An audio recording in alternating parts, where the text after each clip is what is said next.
So,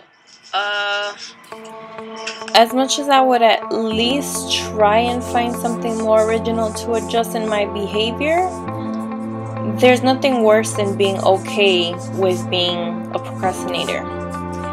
So therefore, the behavior I chose to adjust is dun dun dun procrastination. Yay, procrastination. My goal is to get rid of it. It has gotten to a point where even my mom tells me I should stop doing it to myself because it's hazardous to my health. And I just say, Mom, one does not simply stop procrastinating. Why can't I stop procrastinating? Now here's my problem.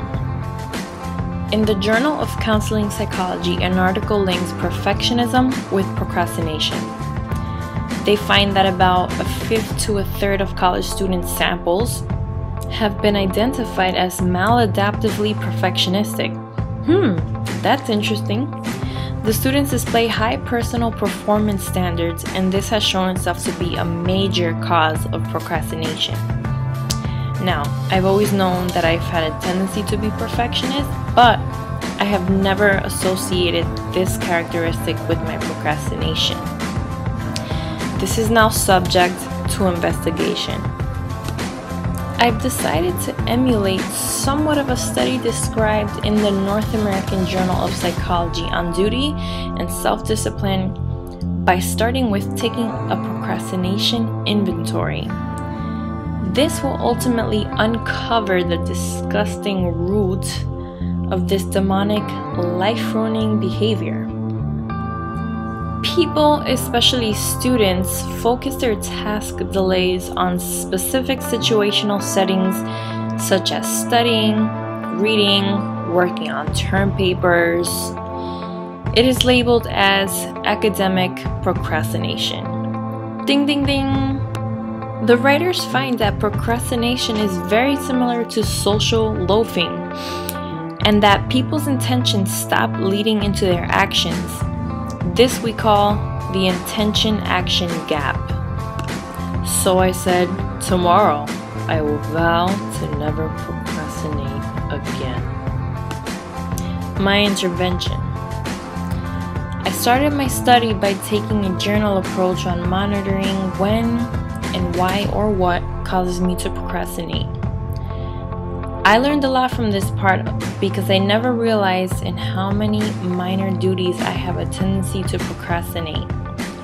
The most frequent area being washing my hair, because the day I intend to wash my hair, these are the thoughts that run through my head.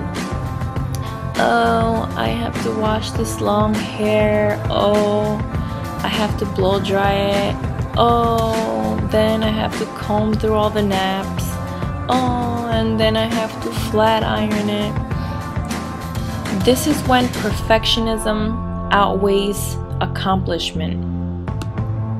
Let me not even get started on my academic procrastination. Right off the bat, we already know the causes of procrastination could be one of three things: laziness, fear of failure, and perfectionism. When it comes to studying, reading, or working on term papers and projects, instead of the usual, oh, I don't want to wash all these dishes,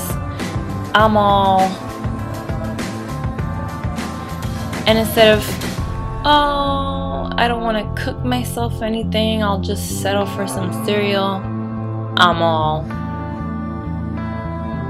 Or like when I start getting lazy, and although I intend to have this sick body, but I don't want to work out, and then suddenly all the days I intended to start on this project, I was all... So at this point, I made it a goal to focus on dates as opposed to due dates. One thing I learned in this study is that all due dates is the day you turn in your work. Stop working on it, hand it over. In order to turn intention into action is to focus on due dates and not due dates. The following is key for time management. 1. Make a list of everything you have to do, starting with one day and then eventually making lists for each day and week. 2. Write an intention statement. For example, I will read the first chapter of so-and-so. I will study today's class notes for 20 minutes. I will prepare clothes before bed to do laundry tomorrow morning. You know, things like that. 3. Set realistic goals. 4. Promise yourself a reward. Trust me, this works. Promising myself a bowl of chocolate ice cream at the end of all my daily tasks got me putting a little extra effort in washing my hair as soon as I get home and not waiting till midnight. Eliminate your tasks that you never plan to do. Also, estimate the amount of time you think it will take to complete a task and then double that. Remember, it's always better to overestimate the time needed to complete a task than underestimate.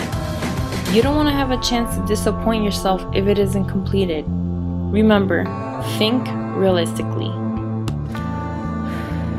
Results and conclusion. Okay, so we all know procrastination is no joke. As much as this study helped me view and practice the various approaches I can take to prevent procrastination, it's gonna take a couple more weeks for me to really become stronger at tackling this disgusting, demonic, life-ruining behavior. But as far as now, I pledge that whenever I feel myself about to procrastinate, I will stop myself no matter how tempting it may be to act on impulse. I will not let fear of perfectionism control me, and I will not put unnecessary pressure on myself and be more mindful of my time management. Now, if you will excuse me, I will go and have myself a bowl of chocolate ice cream. So,